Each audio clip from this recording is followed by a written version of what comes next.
Let's see how to add a navigation menu in Wix. If you want to help visitor easily navigate your site, follow this simple step. First, open your Wix editor and click on Add or Plus button from the left menu. Next, select Menu and Anchor, then choose Horizontal Menu or Vertical Menu based on your site layout. Drag the menu to your desired position on the page.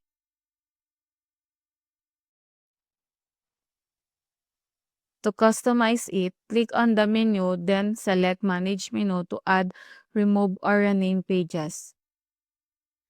Once you are happy with your navigation menu, click Save and Publish to apply the changes. And that's it. That's how to add a navigation menu in Wix. See you soon!